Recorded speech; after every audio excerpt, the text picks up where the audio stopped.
Michal, after the esports award, how many people have actually added you on ICQ?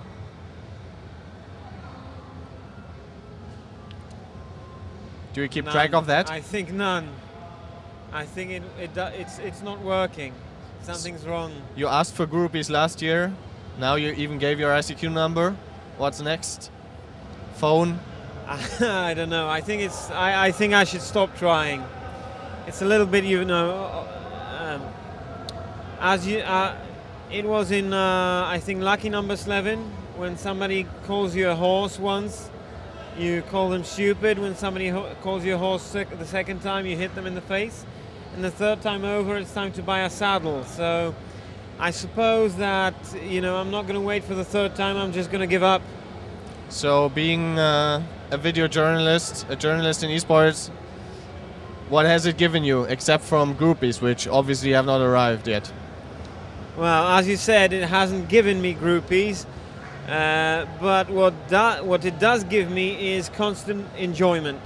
I mean, you get to talk to a lot of interesting people. You get to find out very interesting stuff from, people who represent different cultures, sometimes different age groups. Lots of interesting characters like Zed from SK. He's an amazing character. Many other characters all over the years. I'm not just talking about now. My first interviews from ESWC 2003 with Prozac, who's an amazing character as well. I've learned a lot about people in general, and I've had a ton of fun doing that as well. So I presume you find it more interesting to interview someone you've never interviewed before. I guess interviewing someone like Walle can probably get dull after a couple of interviews. Or is that not right? It can and it can't sometimes. You never know. I mean, you do interviews yourself. You can get somebody who gives you every time a new interview and says something interesting, and another time, if you ask the right questions, there is nothing else to ask anymore, ever. So it's never something set in stone. As I said, there are characters who keep giving you stuff, and it's always a pleasure to talk to them. And there are people who I wouldn't say are not interesting, because everybody's interesting, everybody has a story, but for some reason they choose not to tell it. Are there players that you really like to interview because they're extremely articulate, or do you see it as a challenge to interview someone who usually responds with yes and no? And is that something you'd like to accept as a challenge, to get a good interview out of someone like that? Sometimes it's impossible to get a good interview out of somebody who gives a yes and no. Obviously, if somebody keeps giving yes and no questions, you ask why. You don't ask yes no questions, you ask open-ended questions. You ask for the why, not for the yes or no. Yes, it is a challenge. Sometimes, as I said, it's very, very difficult. But there is always a way to get somebody going. If there is a guy who doesn't talk much, find something that will interest him.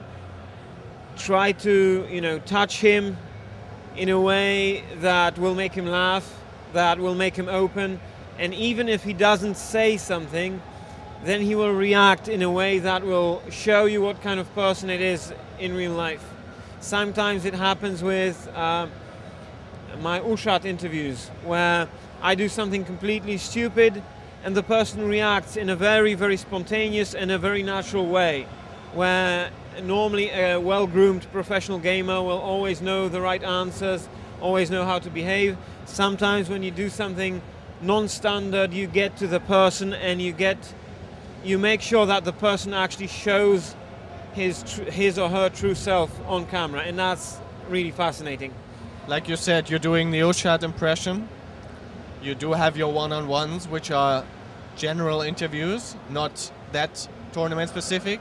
And also, like you do here in Dubai, you do very specific interviews after the group stage, before the playoffs. Which of those are the most interesting to you? I guess most fun is probably doing Ushat. Ushat is definitely the most fun. You get to, but as I said, it's very interesting to put somebody in a situation. Let me put it this way: a good book author or a good movie maker, a good director, takes a human being and puts him or her in a time, place, and in circumstances which are very non-standard for a human being, and studies how the person would behave. That's how good movies are made or good books are written. I wouldn't call myself an artist or anything. That would be way too much to say. But with Ušad, I kind of do the same thing. I put a person in a place, in a situation where they are not ready. And then you see the real person inside. It's really fascinating from this angle. It's really fun to see how people will react. You get to the true essence of a person, I would say. That's interesting from this perspective. Another perspective would be the one-on-ones that I find really, really interesting, because with every single person, there are not two same one-on-ones almost. With every single person, you need to find a different approach. You need to find how to make the person click and how to make the interview work as well. And I hope I do it most of the time. And it's also a lot of fun to kind of allow the person to fully express themselves in a way that the fans haven't seen that person before.